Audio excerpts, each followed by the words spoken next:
Chile, un país de una belleza sin comparación, de una tierra majestuosa desde el árido norte hasta el más profundo sur, con millares de gente de honor, respeto a las tradiciones, el orden y el amor por Dios, con un mar que nos envuelve y ríos que nos riega, con bosques milenarios y desiertos inmensos, con un país en auge y una economía descomunal.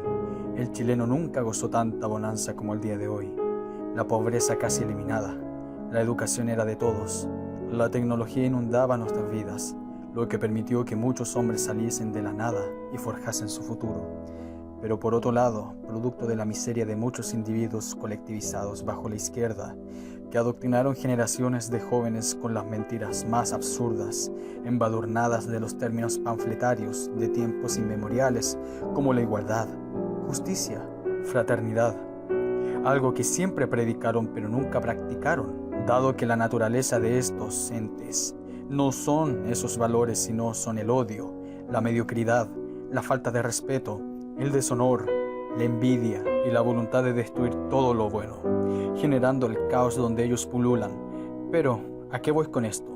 El 18 de octubre del 2019, por medio de una acción ultra coordinada de la izquierda de este ejército de seres adoctrinados, destruyeron el país y hasta el día de hoy vivimos las consecuencias de este hecho, que fue la destrucción y la caída de Chile al abismo más profundo bajo el evento llamado el estallido social, que desde nuestra perspectiva de víctimas llamamos insurrección antisocial. Por otro lado, estimados espectadores que aún divagan en la duda, ¿ustedes creen que esto fue espontáneo?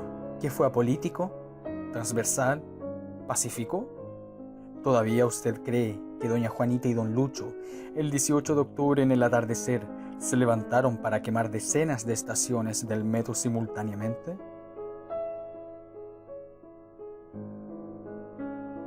Bueno, a ver, no, los 30 pesos son una excusa. Andaban buscando hace mucho tiempo una excusa, así que el estallido social, propiamente tal como lo denominan, fue algo planificado y buscado en el tiempo. O sea, si uno empieza a mirar lo que pasaba en el Instituto Nacional hace tiempo, rato atrás, habían ido probando y viendo cuánto podían actuar y cuánto la autoridad hacía o no hacía. La forma en que se dio a conocer el levantamiento popular. O sea, el nombre estallido social se dio para contextualizar una situación revolucionaria que se creó artificialmente. Una cosa es, siempre ha sido así, una cosa es la situación revolucionaria para la gente y otra cosa la situación revolucionaria para el proceso revolucionario en sí mismo. Entonces hay situaciones revolucionarias que activan etapas de procesos revolucionarios. Como dice Lenin, una situación revolucionaria no siempre termina en una revolución. Y si no hay una situación revolucionaria, se crea. En este caso, con el nombre de estallido social, se puso de manifiesto lo que ellos dicen una contradicción interna del sistema neocapitalista, neoliberal capitalista, que es el tema de la injusticia social y bla, bla, bla. Eso no resiste ningún análisis.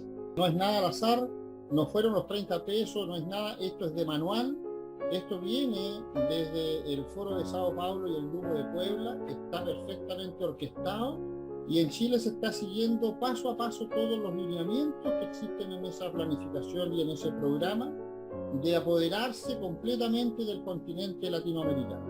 Pero esto no fue algo único, dado que desde el origen del Partido Comunista, este grupo ha buscado, por medio de grandes huelgas, desestabilizaciones del orden público con causas que realmente son absurdas, para generar una revuelta a gran escala. Así que el estallido no es algo único en nuestra historia, pero sí la más comentada por los medios de desinformación, como por medio de las redes sociales. Pero la izquierda siempre ha funcionado de la misma forma, como por ejemplo, la sublevación de la escuadra de 1931, la Pascua Trágica, el levantamiento de Lonquimay, la revolución de la Chaucha,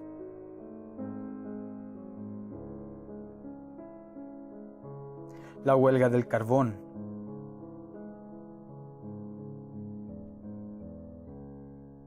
la insurrección de 1983,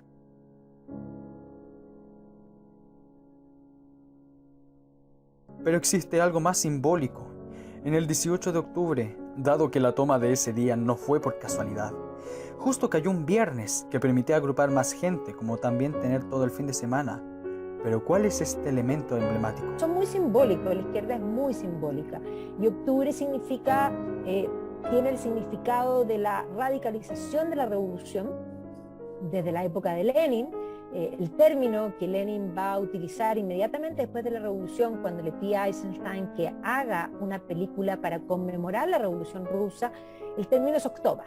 Y básicamente, y el día 18 de octubre había sido el día en que se había promulgado más bien, la ley de defensa de la democracia, que había dejado fuera el Partido Comunista en Chile. Por lo tanto, no solo octubre, el 18 de octubre era un día planificado. Por lo tanto, los 30 pesos fueron la excusa.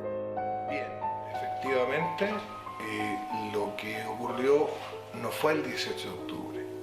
El día de inicio de las movilizaciones fue el día 13 de octubre y parte con la quema de la rectoría del Instituto Nacional. Ese es el punto inicial. Se quema primero la rectoría del Instituto Nacional, posteriormente se comienzan los ataques a las estaciones de metro, con lo de colarse y todo lo demás, y eso fue escalando. Y el momento de mayor escalamiento de esa situación se dio el día 18, precisamente porque en los viernes en Chile, al menos en Chile, imagino que en el resto del mundo ocurrir algo parecido, la gente sale del trabajo un poco toda junta y la afluencia de la locomoción colectiva es muy alta, la cantidad de gente que toma el metro y la micro es muy alta.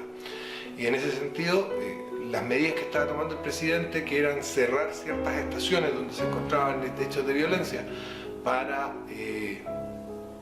impedir que se siguieran realizando, afectó de manera muy drástica el tránsito de las personas hacia sus hogares o hacia sus lugares de fiesta, etc. Y es ese caos el que van a aprovechar los grupos anarquistas para realizar las quemas de las estaciones de metro, de los vagones y del edificio en él. Por ende, sabiendo que es algo usual de la izquierda, y en especial de los comunistas, hacer grandes revueltas e insurrecciones a nivel nacional, utilizando una causa menor como desencadenante de sus acólitos enfurecidos para engendrar intentos de revoluciones, destruyendo el orden del país para lograr la toma del poder, hay que preguntarse si la izquierda con el Partido Comunista participó esta vez juntos a elementos del extranjero. Si los comunistas están a la cabeza, ellos han sido los mayores promotores de esto y no lo ocultan, están a la cabeza. Enseguida la participación chavista también quedó en evidencia cuando se han publicado sucesivamente en el tiempo advertencias que se le habían formulado al gobierno de Sebastián Piñera de la entrada de agentes de Nicolás Maduro al país con el propósito, y también movilizados desde Cuba, de alterar el orden público. Y se habló del número de 600 sujetos que llegaron con ese propósito. Es un hecho innegable que la izquierda comunista fue la que dirigió esto, dado que de un principio prestó apoyo a la insurrección. Por otro lado, cuando otro partido de izquierda o personajillo de este sector intentaba apropiarse del movimiento, era expulsado o funado, pero los comunistas no. Solo recuerden a la Mesa de Unidad Social, con todas las organizaciones pertenecientes a ella. Irónicamente, en su página web borraron quiénes eran las 153 organizaciones, pero se los presentaremos en este documental.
A ver, para entender la idea que yo he planteado en algunas oportunidades de que fue Ricardo Lagos el causante de toda esta situación, hay que entender que los últimos 40 años de Chile pasan por 3 periodos. Tenemos el primer periodo, que es un periodo de reestructuración nacional que comienza a finales de los años 70 y que va a llevar a cabo el gobierno del general Augusto Pinochet para dar un sistema al país. Se implementan una serie de reformas y de institucionalidades que son, podríamos llamar, de un sistema de capitalismo protegido, aunque Pinochet lo llamaba democracia protegida. Por ejemplo, la Constitución contempla un artículo 8º que prohíbe toda la actividad de grupos antidemocráticos como puede ser el comunismo o el nazismo. Por otro lado, vemos que, por ejemplo, el sistema, voy a poner solo 2 ejemplos, pero hay miles de ejemplos de esto, el sistema de AFP tenía un encaje del 100%, lo que impedía que los cotizantes tuvieran pérdidas respecto de sus fondos. Entonces, esa es una primera etapa, se establece un capitalismo protegido con una serie de cortapisas que impiden que el sistema tenga periodos de colapso. Posteriormente, en los años 90, lo que se va a realizar durante toda la década del 90 en los gobiernos de Patricio Aylwin y Ricardo Lagos, y Eduardo Frei Ruiz-Tagle, va a ser ir eliminando estos bloqueos que protegían el sistema de sí mismo, digamos, eliminando el artículo 8º, disminuyendo el encaje de las AFP para que las pérdidas las asumieran los cotizantes, privatizando ciertos servicios que nunca estuvo planificado privatizar, como puede ser la electricidad, el agua, etc. Y ese es un segundo periodo de más o menos unos 10 años, un poco más. Y posteriormente vendría el gobierno de Ricardo Lagos, y ahí es donde empieza a gestarse el descontento popular que vemos hoy en día, la rabia de la gente. Lagos va a crear artificialmente la rabia de la gente, generando un nuevo sistema económico totalmente nuevo y distinto. La gente piensa que es el mismo, estéticamente puede ser el mismo, pero si nosotros miramos su estructura interna en profundidad, no son el mismo sistema. En tanto, el sistema que Ricardo Lagos va a poner en Chile va a ser un sistema donde lo público, lo que se entendía como público, que a veces tenía precio y otras veces no, como puede ser la educación, etc., va a ser mediado por empresas privadas, las cuales van a estar, digamos que obligadas por ley a estafar a la gente. Ejemplos de eso es el CAE, el Transantiago, las autopistas urbanas privadas, concesionadas, etc. Todo ese tipo de cosas van a ser creadas por Ricardo Lagos de tal manera de que el ciudadano chileno sea constantemente estafado por el sistema, por un sistema que, siendo distinto, luce exactamente igual que el anterior a su gobierno. De ahí va a venir una rabia de la gente, hasta cierto punto justificada, porque está siendo constantemente estafada por un sistema que no es el sistema que uno defiende, que es el de Pinochet, sino por el sistema de Lagos, que en su mecánica interna, como digo, es extremadamente... Por otro lado, el gobierno ya sabía de la entrada de más de 600 chavistas al país, sin contar a todos los agentes cubanos que han permeado y desestabilizado el país desde hace varios lustros. Incluso corre un rumor que no eran 600 chavistas, sino 9.000. Estos individuos bolivarianos se articulaban de 3 formas. Organizaban las insurrecciones. En segundo lugar, participaban directamente alterando el orden público.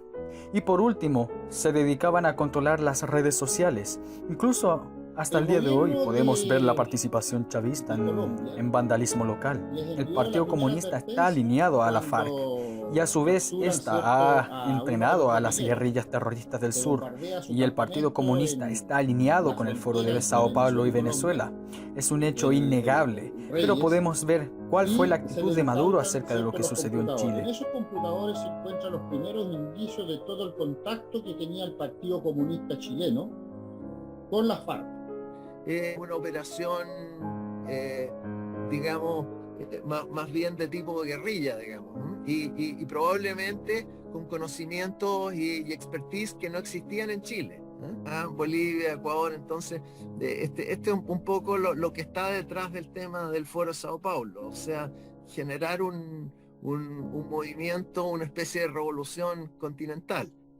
Y en ese sentido nosotros como que percibimos solo un pedazo de esto que es el pedazo de Chile. Este Congreso fue una decisión colectiva de todos los partidos políticos líderes del Foro de Sao Paulo que se realizó en Venezuela del 24 al 28 de julio. Así que al Foro de Sao Paulo le puedo decir desde Venezuela, estamos cumpliendo el plan, Foro de Sao Paulo. El plan va como lo hicimos. Va perfecto el plan. Ustedes me entienden. Foro de Sao Paulo, el plan va en pleno desarrollo. Victorioso. Todas las metas que nos hemos propuesto en el Foro de Sao Paulo las estamos cumpliendo una por una. Es la unión de los movimientos sociales, progresistas, revolucionarios, nacional populares. Comentarios de analistas de seguridad internacional. Según Michael Kozak, jefe interino de la diplomacia estadounidense para América Latina, habría en las redes sociales personas que fingen ser chilenas y estarían tratando de socavar todas las instituciones y la sociedad chilena, aunque advirtió, esto no significa que fue la causa de los disturbios. Además planteó, hemos identificado en las redes sociales cuentas falsas que emanan de Rusia, que son personas que fingen ser chilenas.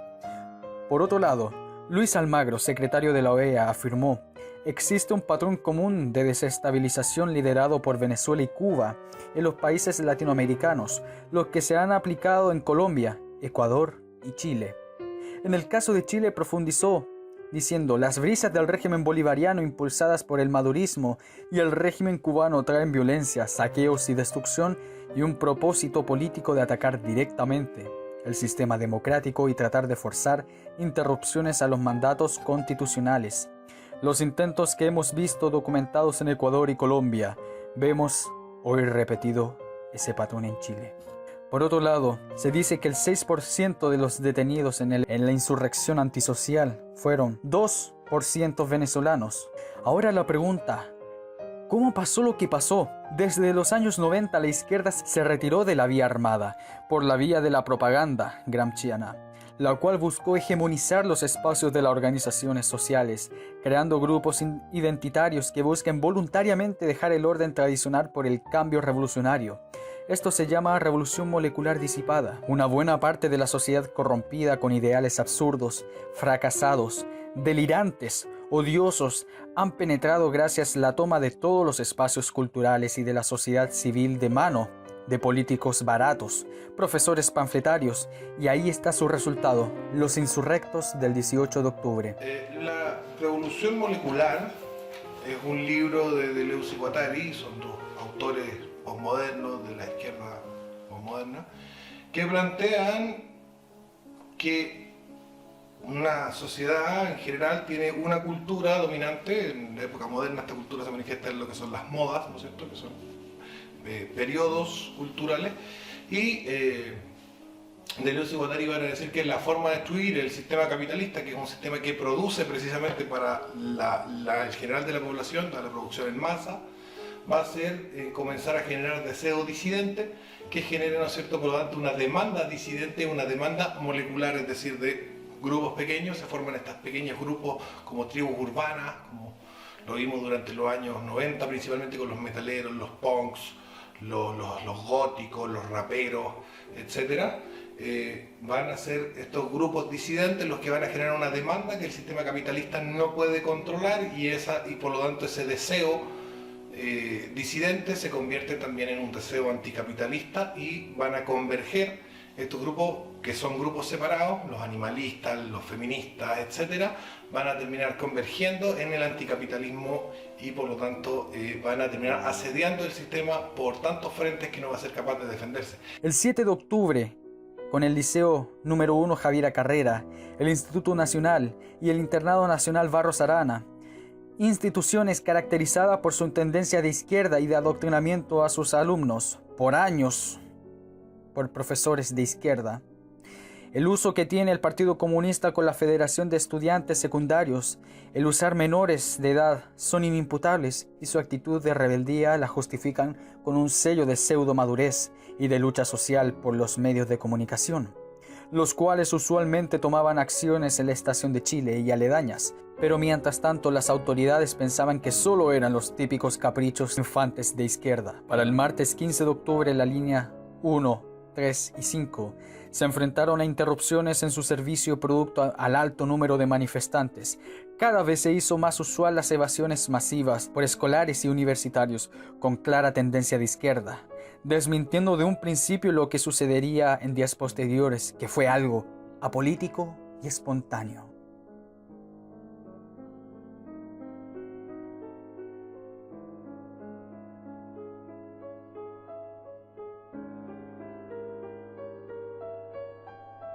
Sabiendo Piñera de esto que podría suceder algo, la cuestión es por qué no le importó la entrada de chavistas y del posible atentado de las evasiones.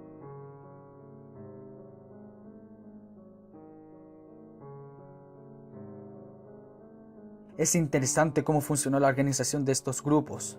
Los carabineros reforzaron la mayoría de las estaciones de la capital, pero estos grupos articulados se dispersaron por toda la capital en las avenidas principales, calles secundarias y diversas intersecciones de la capital, obligando a que los carabineros se desplegasen, dejando desprotegidas las estaciones parcialmente, permitiendo que estos violentistas las quemasen, dejando un saldo de 118 estaciones dañadas de 136. En la noche habría un cacerolazo, que sería un primer justificativo para la prensa de que esto era algo del pueblo. Irónicamente, estos cacerolazos lo hicieron sectores medios y altos, sin contar que en la noche se quemaría el edificio de Enel.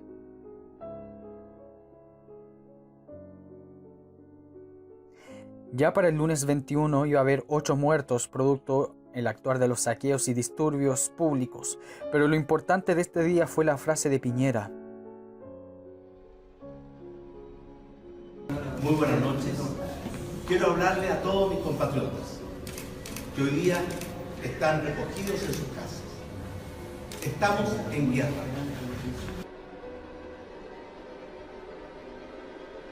Contra un enemigo poderoso, implacable,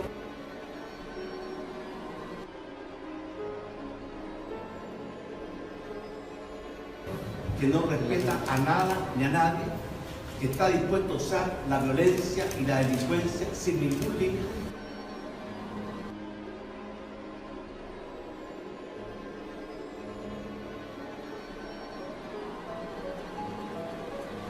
Estamos muy conscientes de que tienen un grado de organización, de logística, que es propia de una organización criminal. Yo creo que era el Foro Sao Paulo. Y era todo este ataque orquestado que venía de afuera. De hecho, tengo información de que le advirtieron a Piñera que este ataque venía. Incluso información, pero así de pasillo, no tengo ratificación de eso, que vino gente del Mossad de Israel. Yo creo que él tenía información suficiente, no sé de qué fuente, si es estrictamente de la ANI o de fuentes militares, de lo que estábamos enfrentando. Pero todos conocemos al personaje. Y el personaje vive, así como se dijo de Vigi en algún momento, que vivió una contradicción vital.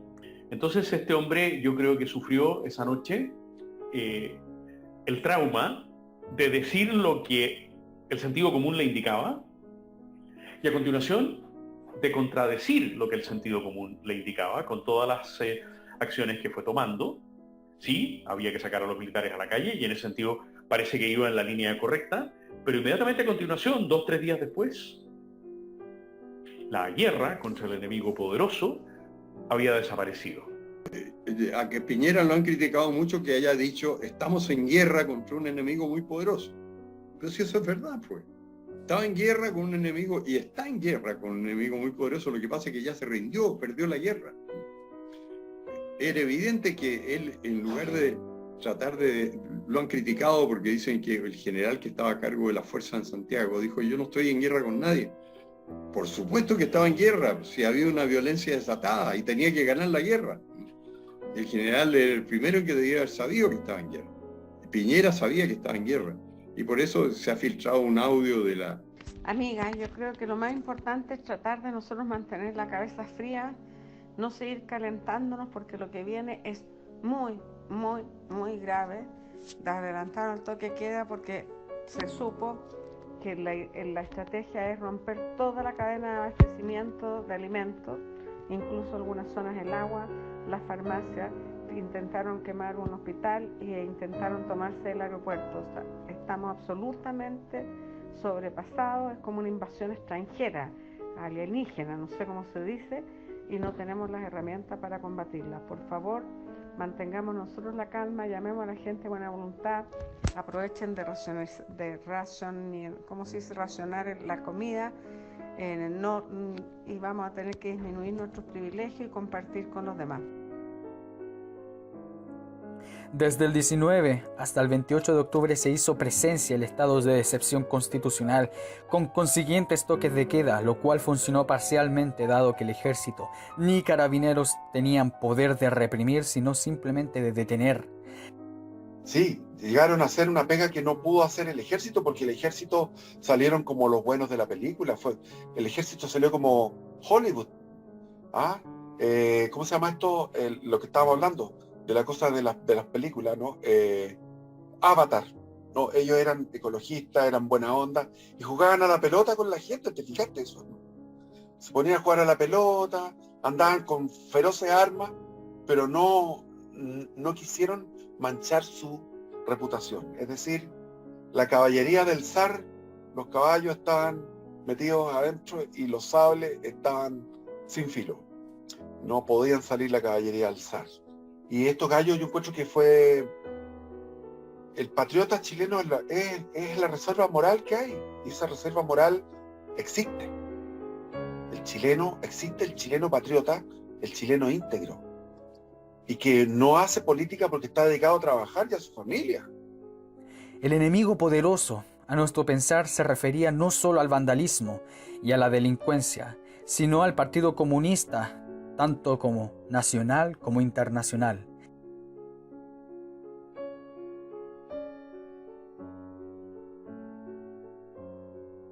Traigo un especial saludo del pueblo chileno que hoy está resistiendo en las calles de Chile contra el dictador Sebastián Piñera.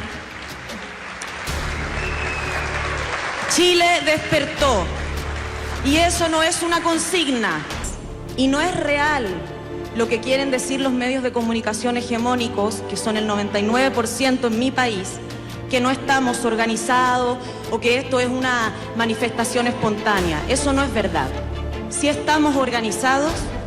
Los primeros días del estallido pacífico y espontáneo, aparte de las quemas de las estaciones del metro, más de 122 supermercados saqueados y 9 quemados, sin contar los centenares de negocios familiares, pymes, de toda índole saqueadas, destruidas y arruinadas.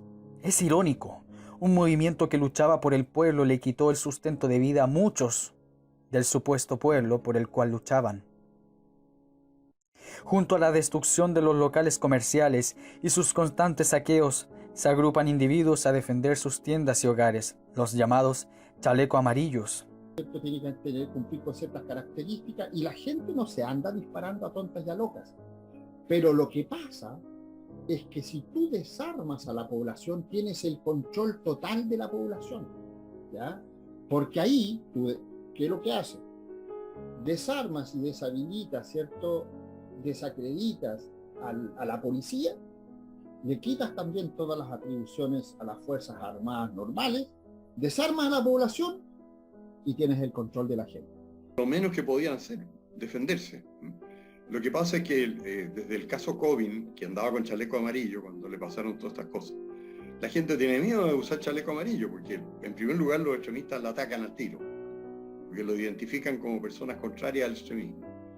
y ejercen la violencia contra ellos. Entonces el chaleco amarillo es casi un llamado a que a uno lo agrega.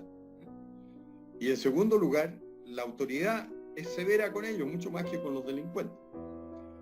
Típico en el caso Coven, que él fue agredido, sufrió destrozos en su vehículo, estaba su persona en peligro, pero se bajó y disparó al suelo, porque no quería herir a nadie, pero un rebote le dio en una pierna a un fulano. Y el intendente fue el primero en querellarse y se querelló por homicidio frustrado. O sea, el gobierno le dijo a Coven: yo creo que usted se bajó a matarse. Cuando comenzaron a manifestarse las posiciones reaccionarias a lo que fue este estallido social, a lo que era esta insurrección, se comenzaron a manifestar los grupos reaccionarios, primero frente a la sede de las Naciones Unidas en Santiago, posteriormente frente a la Escuela Militar y posteriormente en el Metro del Golf. Ya estos grupos reaccionarios en el momento del Metro del Golf metidos completamente en lo que fue la campaña de la opción rechazo del plebiscito. En la primera instancia era todo pacífico y tranquilo frente a la sede de las Naciones Unidas. Dada la baja accesibilidad del lugar, había muy poca afluencia de público, pero también había poca afluencia de personas que fueran a agredir, ¿no es cierto? Los insurrectos no iban a agredir estas movilizaciones reaccionarias. A partir de las movilizaciones de escuela militar comenzamos a ver grupos de insurrectos que atacaban a los asistentes. Les arrojaban piedras, les robaban banderas, les robaban cosas. Y en esa situación es que distintos grupos, incluido el que yo lideraba en ese momento, que es Capitalismo Revolucionario, y otros grupos como Aún Tenemos Patria, etcétera, distintos grupos de jóvenes que asistían a estas marchas reaccionarias comenzaron a organizarse para poder defender a la gente de estas agresiones. Y de esa forma nace y se comienza a articular lo que se conoció como el fenómeno vanguardia, que todavía sigue operando en distintas partes del país a una escala menor, porque no hay grandes movilizaciones reaccionarias en este momento.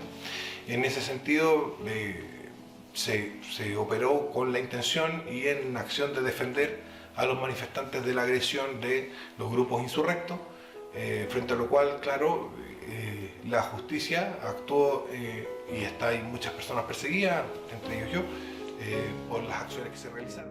El 20 de octubre suceden dos cosas. La Cámara de Diputados fue citada a una sesión extraordinaria el domingo para legislar una rebaja del valor del transporte. Los comunistas y parte del Frente Amplio se restaron, pero la vocera de gobierno Cecilia Pérez criticó al Partido Comunista y al Frente Amplio de justificar y avalar las revueltas y exigió que se pronunciaran en contra de los saqueos y otros actos de violencia. Por otro lado, nace desde la alta política el deseo de retomar el proceso constituyente por parte del entonces presidente del Senado, Jaime Quintana. Es muy probable, porque la constituyente, las encuestas anteriores muestran que reforma la Constitución, de esto es, si reforma la Constitución, aparece en lugar número 10, es cuestión de mirarla y al final uno ve que fue la única cosa que se logró. Entonces es raro eso, o sea, que un objetivo de la gente que aparece como muy menor, aparece y después se transforma en el único objetivo. Y yo creo que esto fue instrucciones desde afuera de Chile. Popular. Pero eso en primer lugar hay que entender, dejar claro que se crea una situación revolucionaria para activar una etapa del proceso revolucionario. Y esa etapa que se activa es la parte final, es la parte del cierre del proceso revolucionario de los últimos 30 años en Chile. Y eso tiene que ver con el proceso constituyente como elemento fundamental que cierra el proceso revolucionario chileno. Era parte del plan, ellos sabían perfectamente que eso es lo que iba a provocar y sabían también que iba a ir mucha gente y ellos iban a utilizar esa marcha para atribuírsela. Por supuesto, eso es lo que validó el poder hablar de estallido social, lo que no es cierto, es un estallido delictual que de social no tenía nada, ¿ya? Pero evidentemente eso le da ese apelativo, es parte del plan, muy bien hecho, así lo hicieron. Es interesante ver que ya desde el domingo 20 también se informó de los primeros fallecidos en todo lo que es la insurrección antisocial.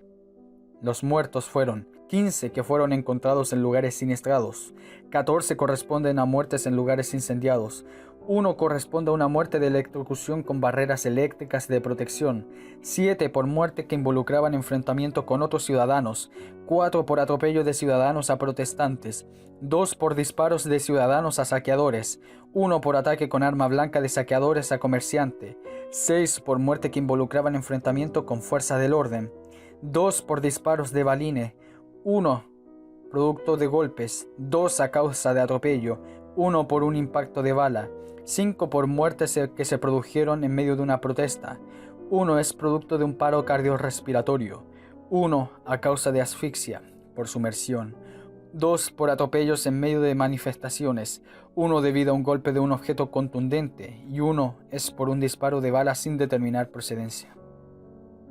Toda esta gente muerta, que participó directa o indirectamente en la insurrección, se le cargó contra carabineros, siendo que la gran mayoría de ellos fueron muertos en su propia ley.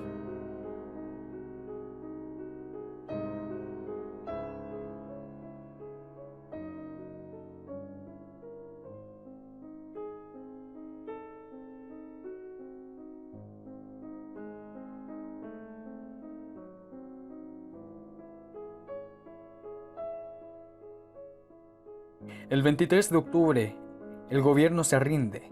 Solo dio esa frase del enemigo poderoso. La gente creyó que lo combatiría con fulgor, pero 5 días después, y el gobierno empezó a reducir el poder de Carabineros. Por otro lado, Piñera empezó su otra parte de la rendición con la llamada la nueva agenda social, la cual prometía cosas demagógicas para calmar los ánimos de estos. Pero como dijo Tellier unos días antes, si Piñera no tiene la capacidad de gobernar, lo mejor sería que renunciara y llamara a nuevas elecciones ahora. Si bien no renunció a su cargo, renunció a sus facultades totalmente. Además, permitiendo él la formación de una nueva constitución, traicionó a sus votantes para agradarles a los insurrectos, cuestión que no lo logró, no se convenció a la oposición y quedó rápidamente obsoleto.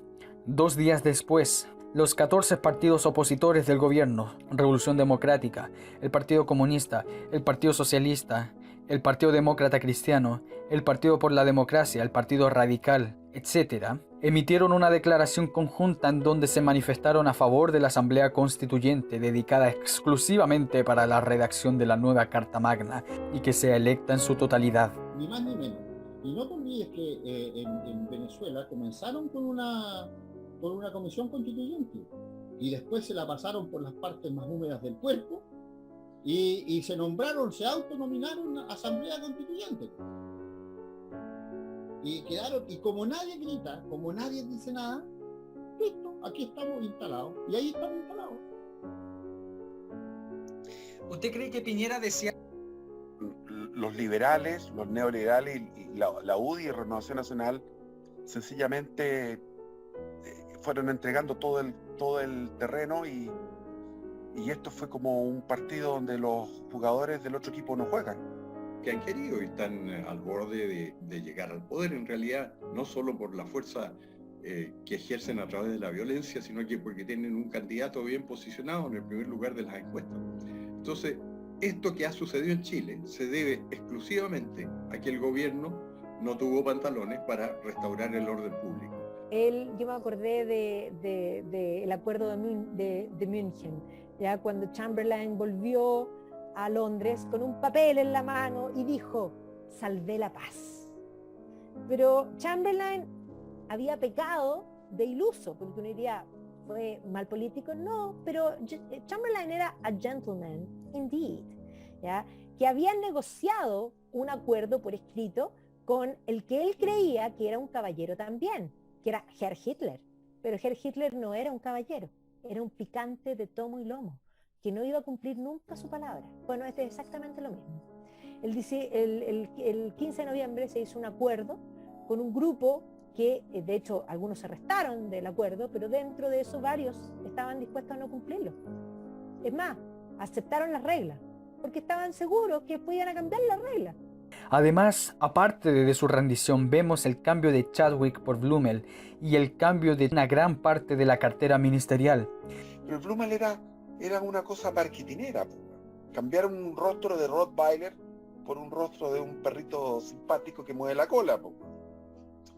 Solo como acápite, vimos la vergüenza nacional de observar cómo los delincuentes de la primera línea entraban triunfales mientras los que dejaban la sangre en las calles eran escarnecidos.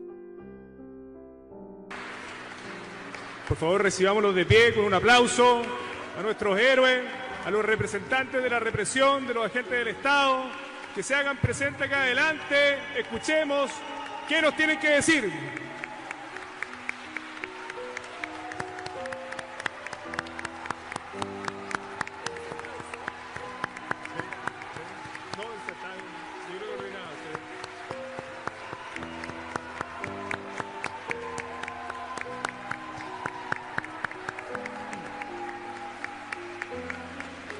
Mientras que las peticiones de la gente en todas las encuestas nacidas por organismos profesionales o de las redes sociales siempre estaban de puntero: la justicia, la salud, las pensiones, la educación, la delincuencia, y no siempre aparecía sobre crear una constituyente, y si aparecía en la lista, siempre estaba al final.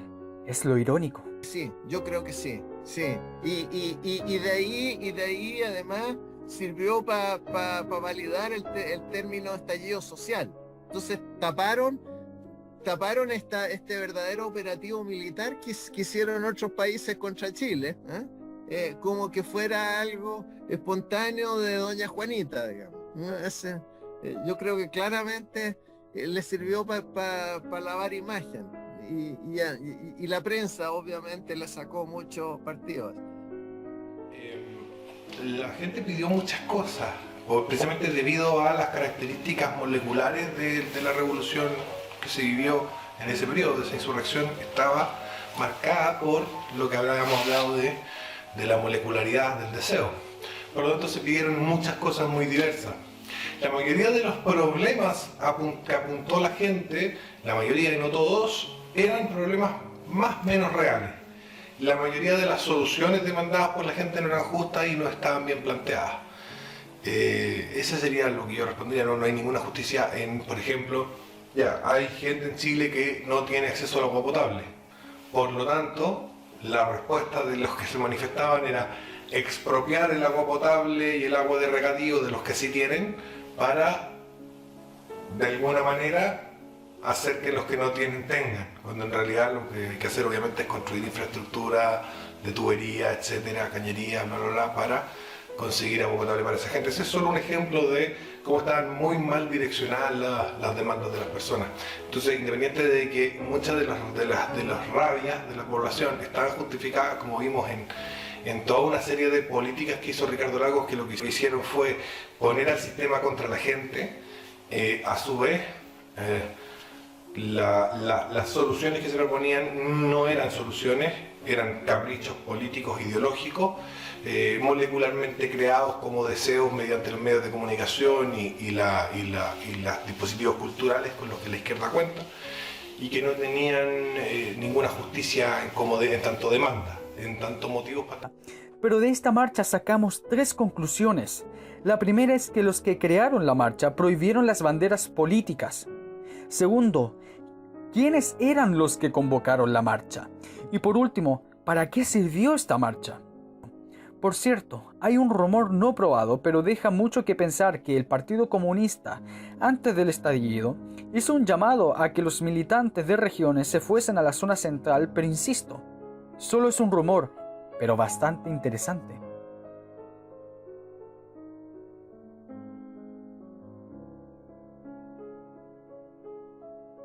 El 8 de noviembre, en una manifestación, nace el inmundo y usado término Plaza Dignidad. Los luchadores sociales buscaban la dignidad de todos los chilenos, saqueando, destruyendo, obligando a la gente a humillarse con el que baila pasa, rompiendo sus vidas normales, arruinando la economía, violando los derechos humanos de carabineros y los ciudadanos decentes, provocando una crisis económica y social que ellos no pagarán. Pero claro, ellos buscaban darnos dignidad. La pregunta es, ¿sabrán ellos qué es dignidad y qué es ser digno? Le faltaron al respeto innumerables veces a la memoria del general Baquedano. a la memoria del general Baquedano, llamándolo genocida, a un héroe de la patria, querido desde los liberales hasta los conservadores de la época, y más aún a la memoria del soldado desconocido que reposa en la base de la estatua. ¿En serio? Ellos buscaban dignidad. Vándalos, delincuentes, saqueadores, asesinos, traidores, apátridas, cobardes, desdeñables, inmundos, pueriles, escorias. Eso es la definición de estos individuos financiados y coordinados por la izquierda. ¿O pensarán todavía que esto fue espontáneo, apolítico, imparcial y pacífico?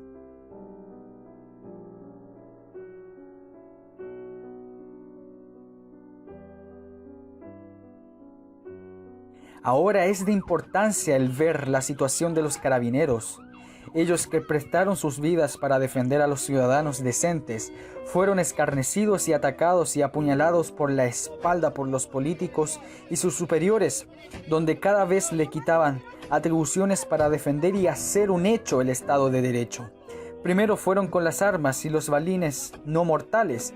Irónicamente, los insurrectos nunca se les criticó o cuestionó. Usaban resorteras con balines, y más de uno atacó a otro de sus congéneres con un balinazo en un ojo y les echaron las culpas a los carabineros. Por cierto, es de mencionar que 83 funcionarios fueron sancionados y 14 fueron dados de baja por cumplir con su deber. Y además, Carabineros informó que se han registrado 522 ataques a sus cuarteles, 44 en marzo del 2020, 1.143 vehículos policiales atacados, 4.583 carabineros han resultado lesionados desde octubre. De ellos, 246 quedaron con lesiones graves, 378 menos graves, 3.860 con lesiones leves, 12 con heridas de carácter reservado y 77 están pendientes de diagnóstico, según informa el diario La Tercera. El general director detalló que 107 efectivos policiales han resultado con impactos balísticos, 148 fracturados, 78 quemados, 52 con traumatismo encefalocraneales, 429 policontusos. Pero solo la izquierda se victimiza con los daños físicos, pero los carabineros no. Según ellos no son humanos, sino elementos de represión. Los derechos humanos y Amnistía Internacional solo fueron ONGs que sirvieron para desbaratar el funcionamiento de carabineros. Es pedirle a la Francia de 1914 que resista la invasión alemana sin disparar. Es pedirle a la Polonia de 1939 y que resista la agresión alemana y soviética sin disparar. Y así sucesivamente, ¿no es cierto? No tiene ni el más mínimo sentido común, es simplemente una estupidez que obviamente de nuevo el Partido Comunista ha logrado instalar, ¿eh? Y es que es posible vivir en democracia aceptando que los agresores no corran riesgo alguno, sino que puedan ser simplemente impunes, ¿eh? Incluso si es necesario indultados, ¿no? Que sería ya el colmo de los colmos del desastre institucional. O lo injusto que ellos, lo que es injusto por su naturaleza, no porque lo diga la izquierda. ¿Ya? Si hay sueldos bajos, no es porque la izquierda lo diga y que esos sueldos sean injustos, es porque la naturaleza del sistema hace que los sueldos sean así. ¿Ya? Pero eso es injusto no porque lo digan ellos, es por la propia naturaleza de las cosas. Lo que pasa es que ellos se transforman y se autoproclaman en los justicieros.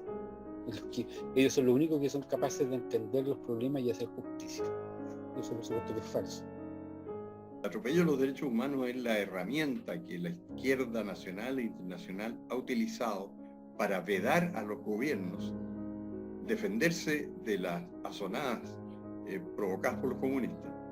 De hecho, los gobiernos quedan inermes si no pueden usar una fuerza mayor que la que tienen los revoltosos. Van a tener que someterse a lo que digan los revolucionarios.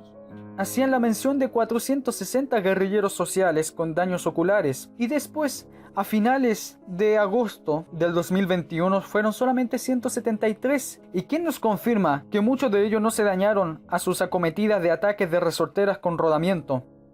Al parecer no les importa a los carabineros dañados. Nos deja en conclusión que al Estado de Chile, la izquierda y los derechos humanos no les interesa la vida de los carabineros, que han dado todo por defender a nuestro país, incluso cuando los han pisoteado por todos lados.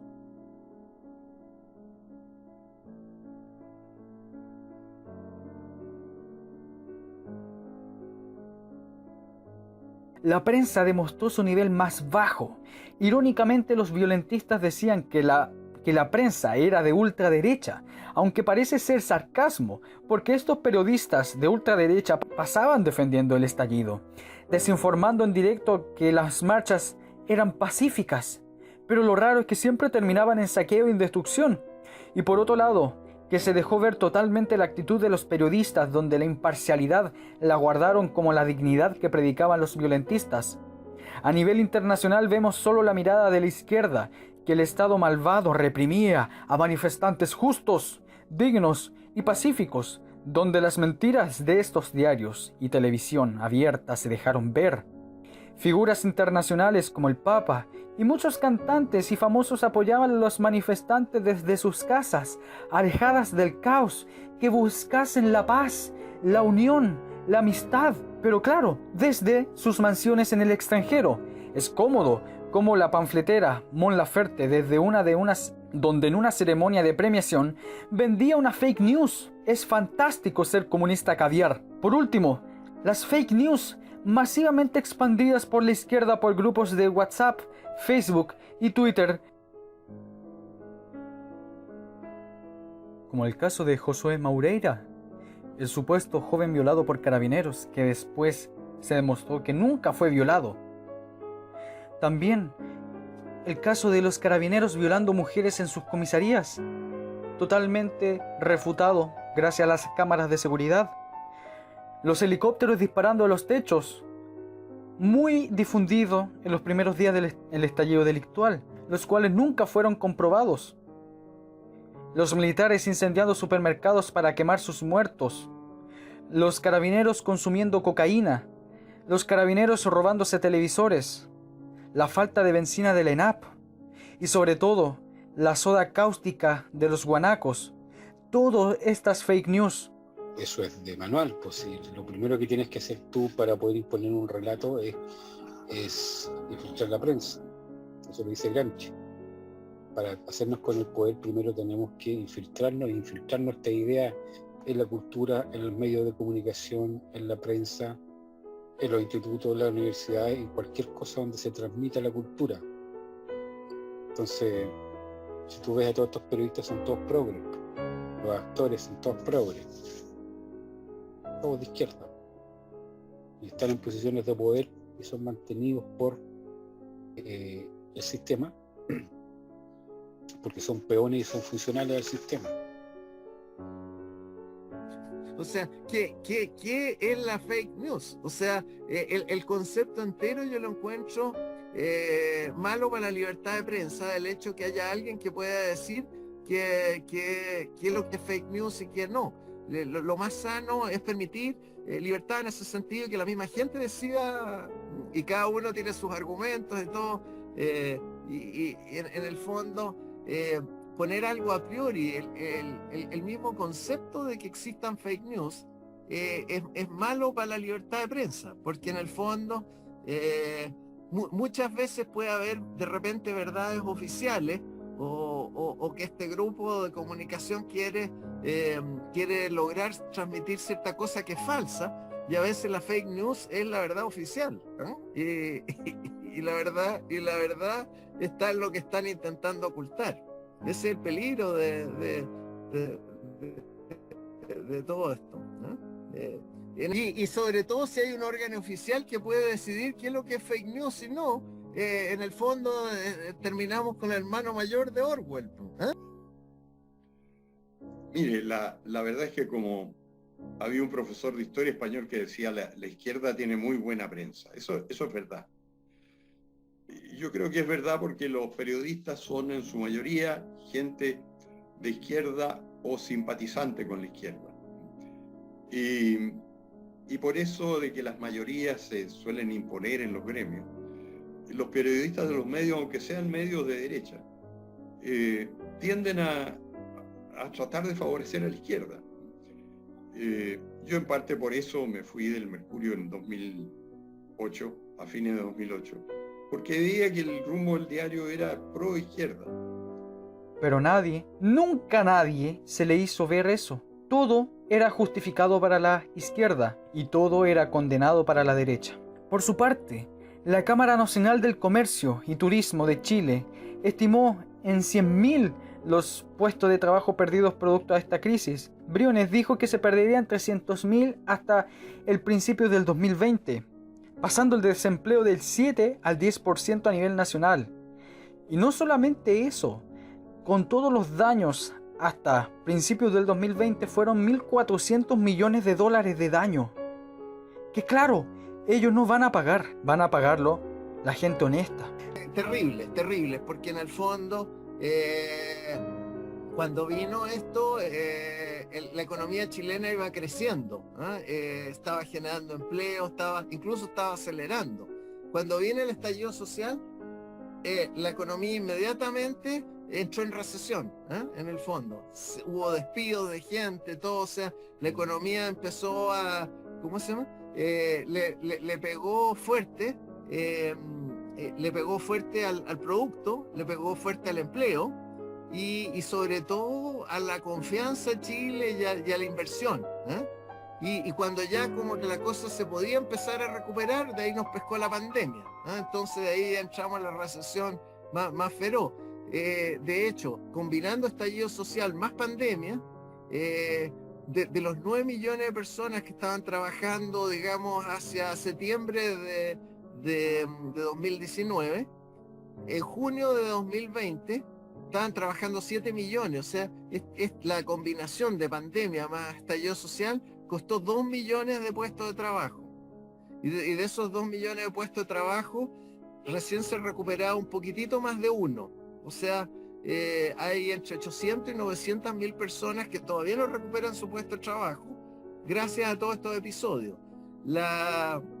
¿Cómo se llama? La inversión cayó y Chile se va hacia un estancamiento. Bueno, depende mucho quién salga, pero si llega a salir Boric o Proboste, en el fondo el país entra en una crisis. Esto va a significar 10 años perdidos, 10 años perdidos de crecimiento, y en el fondo un país que estaba yendo para arriba, como que lo sacudieron y lo frenaron. O sea, el colapso económico que provocó esto fue gigantesco. Con el tiempo se va a poder cuantificar mejor todo esto, pero ya algunos indicadores que uno ve son terribles. Son trágicas porque el país ya no tiene cómo recuperarse de este impasse, que estamos en un empantano donde la izquierda no tiene suficiente poder como para tomar el poder, porque el poder significa violencia, significa poder de las armas. Entonces aquí tú tienes el poder, como te decía, tienen el poder de la prensa, el poder del poder judicial, el poder legislativo, tienen la convención constitucional, pero les quedan todavía algunos poderes, como por ejemplo el ejército, la marina, la aviación, carabineros están tratando, pero hay uno que es el más oculto, el que yo le tengo más fe, ojalá que sea así, que es la marina. La marina fue la que se rebeló el año 1891 y le ganó al ejército. La marina tiene fragatas que disparan cohetes y un cohete de la marina bien dirigido a un regimiento se pitea al regimiento con un solo misil, o 2 o 3. Pero la marina puede llegar a constituirse en la reserva que tenemos de poder. Entonces estamos en un empantanamiento donde los marinos tampoco pueden pronunciarse porque no tienen base poblacional. Porque nosotros sacamos, o sea, ojalá que saquemos ahora un 20%, porque eso ya es algo, tener un 20%, pero para pronunciarse necesitan un 40%. Y cuando tengamos el 40%, a lo mejor ya tienen intervenido todo, si es que no es ya, tienen intervenido todo lo que es un fraude electoral, tienen ya establecida la Constitución, rigiendo la Constitución, donde establece que los uniformados tienen que ser hippies, por decirte de tienen que deconstruirse, y no sé si los milicos y los marinos y los aviadores van a aceptar la deconstrucción que les van a tratar de imponer desde una convención constitucional. Entonces, desde el punto de vista económico, la gente ante este panorama ha sacado sus millones y millones. Las consecuencias económicas del estallido social son bastante claras, ¿no es cierto? Se cierra mucho comercio, se despide a mucha gente, se genera incertidumbre, alza de las divisas extranjeras, baja de la divisa nacional, subsecuente problemas de financiamiento de la inversión local. Básicamente un gran hoyo en los recursos de todos los chilenos, sobre todo los más pobres. Esto afectó fuertemente a la gente más pobre. El problema es que los efectos todavía no están a la vista. Se van a empezar a ver en los próximos años y la gente va a ver el deterioro en su calidad de vida producto ni siquiera de las políticas resultantes del estallido social, no me gusta la palabra, reitero, sino que por los propios hechos del estallido social, o sea, los propios hechos que ocurrieron, la quema del metro, etcétera, déficit público, deuda pública, la destrucción del patrimonio, déficit público, deuda pública, la destrucción de empresa privada, desempleo, desinversión, efectos sobre la divisa, desinversión local, problemas de ingreso de capitales. Y eso va a afectar a la gente no ahora, lo va a afectar después, va a ser una cosa de mediano. La consecuencia de la insurrección fue la derrota de la derecha. Es irónica, dado que la prédica principal de la revuelta antisocial era la lucha contra la élite política neoliberal. Toda la centroizquierda e izquierda se alineó con estos grupos como si no fuesen de la élite, como si nunca participaron en la concertación. Se apartaron de esto tal como un niño le dice a su madre, yo no fui, y le echa la culpa al que está al lado. El estallido social no iba contra la política, probablemente iba contra los políticos. Pero lo que hacía el estallido social en la configuración de sus demandas era exigirle más al sistema político, pedirle más al sistema político. Y pedirle más al sistema político no es precisamente ir contra el sistema político. La política lo que más quiere es que la población le pida más. Si la población no le pide nada a la política no tiene nada que hacer. Por lo tanto, si yo creo que estoy contra la política, mientras le pido a la política que haga más por mí, estoy en una contradicción insalvable. La única forma de estar en contra de la política es vivir independiente de ella y no necesitar ni querer nada de la política. Según usted, ¿quiénes fueron las verdaderas víctimas del estallido delictual? Todos los chilenos. Todos los chilenos, esos que se dieron cuenta y los que todavía no se dan cuenta, que con eso, con lo que ocurrió, Chile retrocedió, 20, 30 años, estamos de nuevo cayendo en la extrema pobreza, han subido los niveles de pobreza, la gente, los inversores internacionales no quieren invertir, de hecho hay bancos que le han dicho a sus clientes no inviertan en Chile porque existe una inestabilidad política, social, económica, ¿ya? Y no existen los niveles de seguridad para que ustedes, ¿cierto?, arriesguen su capital, porque pueden ser, ¿cierto?, nacionalizados o pueden ser, como decía lo que le gustaba a Chávez, tenía una palabra que se me escapa en este momento, que era típica de él, cuando se apoderaba de una instalación o de una casa. Los chilenos de trabajo, los chilenos de estudio, los chilenos de familia, los chilenos de religión, los chilenos de recreación, los chilenos patriotas, toda esa gente. Y los victimarios ya sabemos quiénes son. La derrota de la derecha ha provocado la crisis económica, el tambaleo político, las muertes por la CAM, la derrota de la justicia, la cobardía por parte del gobierno, que hasta el día de hoy padecemos el buenismo de Estado, que hasta el día de hoy vemos cómo se cae nuestro país y que hasta el día de hoy vemos cómo Chile dejó de ser Chile.